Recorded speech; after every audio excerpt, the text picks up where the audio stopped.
Hi friends, എംആർലാൽ വ്ലോഗ്സിൻ്റെ പുതിയൊരു വീഡിയോയിലേക്ക് സ്വാഗതം. ഇന്ന് നമുക്ക് കാർത്തവാവ് ദിവസത്തെ വീഡിയോ ആണ് ഞാൻ കാണിക്കുന്നത്. ഒരു ഡേ ഇൻ മൈ ലൈഫായിട്ട് തന്നെ എടുത്തേക്കുവാണ്. രാവിലെ എണീറ്റ് വന്ന് ആദ്യം തന്നെ പോകുന്നതാണ്ട് തലേ ദിവസം ആട്ടി വെച്ചിട്ടുള്ള മാവ് പൊങ്ങി വന്നിട്ടുണ്ടോ എന്ന് നോക്കാനാണ്. എല്ലാവരും ഇങ്ങനെയൊക്കെ തന്നെയാണോ കമൻറ്റ് ചെയ്യണേ. മാവ് ഇപ്പോൾ തണുപ്പൊക്കെ ആയതുകൊണ്ട് പൊങ്ങി വരാനായിട്ട് ഇച്ചിരി ബുദ്ധിമുട്ടാണ്. എന്നാലും നമുക്ക് വേണ്ട രീതിക്കൊക്കെ പൊങ്ങി വന്നിട്ടുണ്ട്. ചായ കുടിച്ചിട്ട് പിന്നെ നേരെ ഇതാണ്ട് റോഡിലോട്ട് ഇറങ്ങിയേ. നമ്മുടെ അമ്പലത്തിൽ ബലിതർപ്പണമൊക്കെ ഉണ്ടല്ലോ, അപ്പോൾ അവിടെ എത്രത്തോളം ആൾ വന്നിട്ടുണ്ട് എന്നൊക്കെ കാണാനുള്ളൊരു ആകാംക്ഷയിൽ അങ്ങോട്ട് ഇറങ്ങി വന്ന് നോക്കുന്നതാണ്. കാരണം നമുക്കിവിടെ പിതൃക്കൾക്ക് വെച്ചൊക്കെ കൊടുക്കേണ്ടത് കൊണ്ട് ജോലിയൊക്കെ കഴിഞ്ഞ് പയ്യല്ലേ അമ്പലത്തിലേക്ക് വരാൻ പറ്റത്തുള്ളൂ. പിന്നെ അതെല്ലാം നോക്കിയിട്ട് വന്നതാണ്ട് സാമ്പാറങ്ങ് അടപ്പയിലോട്ട് വെക്കാൻ പോകുമായിരുന്നേ. നമ്മൾ പച്ചക്കറിയൊക്കെ ഇവിടെ ഇങ്ങനെ അരിഞ്ഞ് വെച്ചേക്കുന്നതുകൊണ്ട് വയ്ക്കുന്നതൊക്കെ ബുദ്ധിമുട്ടില്ല, പെട്ടെന്ന് അങ്ങ് വയ്ക്കാവേ. അങ്ങനെ അരിഞ്ഞ് വെക്കുന്നതിൻ്റെയൊക്കെ ഒരു വീഡിയോ അത് ഞാൻ പിന്നീട് ഇടാവേ. സാമ്പാറൊക്കെ അടപ്പയിലോട്ട് വെച്ച് കൊടുത്തിട്ട് പിന്നെ ഞാൻ എൻ്റെ പെരക്കമൊക്കെ ഒന്ന് തൂത്ത് വാരാനായിട്ടൊക്കെ പോയേ. അപ്പോഴത്തേക്കും സച്ചുകുട്ടനും നിച്ചുകുട്ടനും ബലിയിടാനായിട്ട് പോയിട്ടുണ്ടായിരുന്നു. പിന്നെ വിളക്കൊക്കെ ഒന്ന് തേച്ച് വൃത്തിയാക്കി തേച്ച് വെച്ചിരുന്നായിരുന്നു. എന്നാലും കർത്തവാവായതുകൊണ്ട് ഒന്നുകൂടി തേച്ചതിന് ശേഷം വിളക്കൊക്കെ കത്തിക്കുമായിരുന്നേ. മക്കൾ രണ്ടും ആ അമ്പലത്തിലോട്ടും പോയി. മണിയണ്ണന് ഡ്യൂട്ടിയുള്ള ദിവസമായതുകൊണ്ട് അണ്ണനും ഇല്ലായിരുന്നു. രാവിലെ 8 മണിക്കുമ്പോൾ നമ്മൾ പിതൃക്കൾക്ക് വെച്ച് കൊടുക്കണമായിരുന്നു. എല്ലാം മൊത്തത്തിലൊരു തകൃതിയായിരുന്നേ രാവിലെ. അങ്ങനെ വിളക്കൊക്കെ പറ്റിച്ച് പ്രാർത്ഥിച്ചൊക്കെ കഴിഞ്ഞ് വന്നിട്ടാണ് ഞാൻ ചായ കുടിച്ചത്. ചായ ഇട്ട് വെച്ചിരുന്നെങ്കിലും ചായ കുടിക്കാൻ പറ്റിയിട്ടില്ലായിരുന്നു. മക്കൾ രണ്ടും ചായയൊക്കെ കുടിച്ചിട്ടാണ് അമ്പലത്തിലേക്ക് പോയത്. പിന്നെ ഞാൻ ഇഡ്ഡലി ഉണ്ടാക്കാനായിട്ട് തട്ടിൽ എണ്ണയൊക്കെ തേച്ച് എടുക്കുമായിരുന്നു. നമുക്ക് കർത്തവാവിൻ്റെ അന്ന് രാവിലെ ബ്രേക്ക്ഫാസ്റ്റിന് ഇഡ്ഡലി, സാമ്പാർ, ചട്നി, പുട്ട്, പയറ്, പപ്പടം, അങ്ങനെ വിഭവസമൃദ്ധമാണ്. ഇത്രയും ഉണ്ടാക്കുന്നതിൻ്റെ കാരണം എന്താണെന്ന് ഞാൻ അവസാനം പറയാം കേട്ടോ. പിന്നെ ഇഡ്ഡലിയൊക്കെ നല്ല അടപ്പയിലോട്ട് കോരി ഒഴിച്ചുകൊണ്ടിരുന്നപ്പോഴേ പുട്ടുവാവ് വന്ന് നല്ലപോലെ ബഹളം വയ്ക്കുന്നുണ്ടായിരുന്നേ. ആളിന് വിശന്ന് കഴിഞ്ഞാൽ പിന്നെ രാവിലെ നമുക്കൊരു സ്വസ്ഥതയും തരാത്ത വിധത്തിൽ ബഹളം വയ്ക്കുവേ വന്ന്. ഇഡ്ഡലി വെന്തങ്ങോട്ട് മാറ്റി വെച്ചിട്ട് എന്നാൽ പിന്നെ കുഞ്ഞിനൊരു ദോശ അങ്ങ് ചുട്ട് കൊടുക്കാമെന്ന് വിചാരിച്ചേ. പുട്ടുവാവ ഇഡ്ഡലി കഴിക്കത്തില്ല, ഇങ്ങനെ ചൂടോടെ ദോശ ചുട്ട് കൊടുത്താൽ കഴിക്കും. അങ്ങനെ പെട്ടെന്ന് ആക്കൊരു ദോശ അങ്ങ് ചുട്ടെടുത്തേ. പിന്നെ ആണ്ടേ പുട്ടുവാവയ്ക്ക് ദോശ കൊടുക്കാനായിട്ടിരുന്നേ. ഇതെന്താ ഇങ്ങനെ കൊടുക്കുന്നതെന്ന് വെച്ചാലേ, അവന് നമ്മളൊരു ദോശ വെച്ചിട്ട് ഇങ്ങനെ കറിയൊക്കെ ഒഴിച്ച് പാത്രത്തിൽ ഇങ്ങനെ കൊണ്ടുവച്ച് കൊടുത്താൽ അവൻ കഴിക്കത്തില്ല. ആ ചൂടോടെ ഓരോന്നിങ്ങനെ നമ്മൾ പിച്ചിങ്ങനെ തറ ഇട്ട് കൊടുത്താൽ നമ്മുടെ കൂടെ നിന്ന് തിന്നുവേ. അതുകൊണ്ടാണ് ഞാൻ പിന്നെ അങ്ങനെ കൊടുക്കുന്നത്. കറിയൊന്നും വേണ്ട അവന്, നമ്മൾ ആ ദോശ ഇങ്ങനെ ചൂടോടെ പിച്ചിട്ട് കൊടുത്താൽ മതി. കുഞ്ഞ് അവിടെ നിന്ന് അങ്ങ് കഴിച്ചോളും. അത് നമ്മൾ ഒരുമിച്ചിട്ട് കൊടുത്താലും കഴിക്കത്തില്ല. ഇങ്ങനെ ഓരോ പീസൊക്കെ തീരുന്നതനുസരിച്ച് ഇങ്ങനെ ഇട്ട് കൊടുത്തുകൊണ്ടിരിക്കണം. വാവിൻ്റെ അന്ന് പിതൃക്കൾക്ക് വെക്കാതെ ആരും കഴിക്കരുതെന്നാണ് പറയുന്നത്. പക്ഷേ ഈ നാക്കെടുക്ക പ്രാണിയോട് നമ്മൾ വെച്ച് കൊടുക്കണമെന്നൊക്കെ പറഞ്ഞാൽ അതിന് അറിയാൻ കഴിയുമോ? അതുകൊണ്ട് പിന്നെ അവൻ അതിന് മുമ്പേ അവനങ്ങ് കൊടുക്കുമായിരുന്നേ.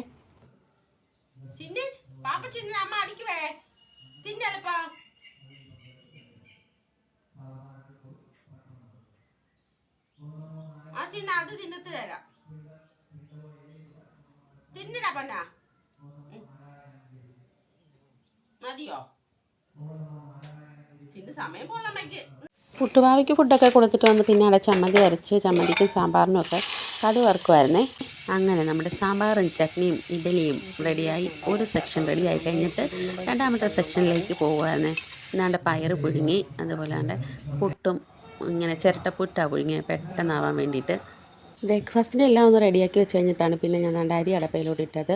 അപ്പം പിന്നെ നമ്മൾ പിതൃക്കൾക്കൊക്കെ വെച്ച് കൊടുത്തിട്ട് അമ്പലത്തിലൊക്കെ പോയിട്ട് വരുമ്പോഴത്തേക്കും അരി വെന്ത് കിടക്കുമല്ലോ എന്നുള്ള ഒരു രീതിക്കാണ് ഇങ്ങനെ ചെയ്തത്. പിന്നെ ഞാൻ നേരത്തെ പറഞ്ഞല്ലോ, ഇവിടെ വിഭവസമൃദ്ധമാണെന്ന്. രാവിലത്തെ ബ്രേക്ക്ഫാസ്റ്റ് എന്താണെന്ന് വെച്ചാൽ, ഇവിടുത്തെ അച്ഛനുണ്ടല്ലോ, മണിയൻ്റെ അച്ഛന് ഇഡ്ഡലി, സാമ്പാർ, ചട്നി അതാണ് ഫേവറേറ്റ്. എൻ്റെ അച്ഛന് പുട്ട്, പയറും പപ്പടവുമായിരുന്നു. അതുകൊണ്ടാണ് ഇങ്ങനെ 2 തരം ബ്രേക്ക്ഫാസ്റ്റ് ഉണ്ടാക്കുന്നത്. 2 പേരെയും തൃപ്തിപ്പെടുത്തണമല്ലോ. അപ്പോഴത്തേക്കും നമ്മുടെ സച്ചുകുട്ടനും നിച്ചുകുട്ടനോട് അമ്പലത്തിലൊക്കെ പോയിട്ട് വന്നിട്ടുണ്ടായിരുന്നു. നമ്മുടെ പ്രസാദമൊക്കെ ആയിട്ട് വന്നതാണേ. പിന്നെ അവർക്ക് രണ്ടിനും നല്ല പാൽപ്പായസമൊക്കെ ഒഴിച്ച് കൊടുത്തിട്ട് ഞാൻ നല്ല അമ്പലത്തിലേക്ക് വന്നേ. അമ്പലത്തിൽ വന്ന് തൊഴുതിട്ടാണ് പിന്നെ വീഡിയോ ഒക്കെ എടുക്കാനായിട്ട് ഒന്ന് പോയത്.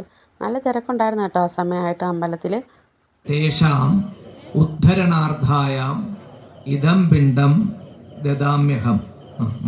നമ്മുടെ അമ്പലം കല്ലടയാറിൻ്റെ തീരത്തായതുകൊണ്ടും ഭഗവാനെ അഭിഷേകം ചെയ്യുന്ന ജലം നേരിട്ട് കല്ലടയാറ്റി പതിക്കുന്നത് കൊണ്ടും ഒക്കെ ഇവിടെ പിതൃതർപ്പണമൊക്കെ ചെയ്യാൻ മഹത്തായ ഒരിടമാണെന്നാണ് ആചാര്യന്മാർ പറയുന്നത്. ഇതിനെപ്പറ്റിയൊക്കെയുള്ളൊരു ഡീറ്റെയിൽഡ് വീഡിയോ ഞാൻ മുന്നേ ചെയ്തിട്ടുണ്ട്. അതിനകത്ത് അതെല്ലാം ഞാൻ വ്യക്തമായിട്ട് പറയുന്നുണ്ട്. ആ വീഡിയോ ആർക്കെങ്കിലും കാണാൻ താല്പര്യമുണ്ടെങ്കിൽ ഞാൻ ലിങ്ക് ഡിസ്ക്രിപ്ഷനിൽ കൊടുത്തേക്കാം, പോയൊന്ന് കണ്ടു നോക്കിയാൽ മതിയേ. അമ്പലത്തിൽ ബലിതർപ്പണത്തോടനുബന്ധിച്ച് പ്രഭാതഭക്ഷണമായിട്ട് കഞ്ഞിയും കറിയൊക്കെ ഉണ്ടായിരുന്നു. പിന്നെ അതൊക്കെ കഴിച്ചിട്ട് അധികം നേരം നിന്നില്ല, കാരണം നമുക്ക് പിന്നെ ഫുഡൊക്കെ റെഡിയാക്കാനുണ്ടല്ലോ ഉച്ചക്കലത്തേക്കുള്ള. അതുകൊണ്ട് പിന്നെ ഞാൻ പെട്ടെന്ന് ഇങ്ങോട്ട് പോരുന്നു. സാമ്പാറിനും അവിയലിനും ഒക്കെയുള്ള പച്ചക്കറി നമ്മളിങ്ങനെ ഒരുമിച്ച് അരിഞ്ഞ് വെക്കുന്നതുകൊണ്ട് ഇരിപ്പുണ്ടായിരുന്നു. വെള്ളരിക്ക പച്ചടിക്കും ഒക്കെ ഇരിപ്പുണ്ടായിരുന്നു. ബീട്രൂട്ട് മാത്രം ഇല്ലായിരുന്നു. അതൊക്കെ വാങ്ങിച്ചിട്ട് വന്നാണ്ട് അരിഞ്ഞപ്പോഴത്തേക്കും ചോപ്പർ 8ൻ്റെ പണി തന്നെ. 130 രൂപയ്ക്ക് വാങ്ങിച്ച ചോപ്പറാണേ. ഒരു വർഷത്തിൽ കൂടുതൽ നിന്ന്, പാവം ഇത്രയും നാൾ നിന്നില്ലേ. അങ്ങനെ ഫുഡെല്ലാം റെഡിയായി അവസാനം കണ്ട പ്രഥമനും വെച്ചു.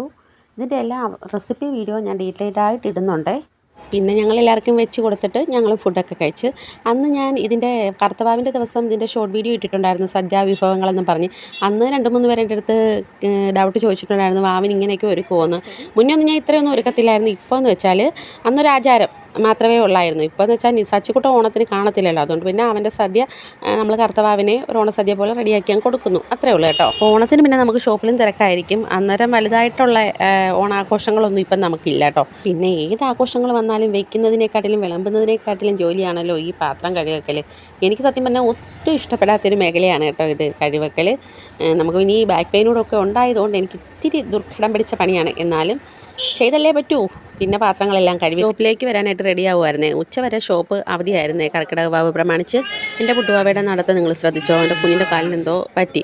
സച്ചിക്കുട്ടൻ അങ്ങനെ അവനവിടെ കിടന്നപ്പോൾ പോയി നോക്കുമായിരുന്നേ. കാല് കാണിച്ചിട്ട് പ്രത്യേകിച്ച് ഒന്നും കാണാനായിട്ടൊന്നുമില്ല, പക്ഷേ കുഞ്ഞിങ്ങനെ മുടന്തി നടക്കുമായിരുന്നു.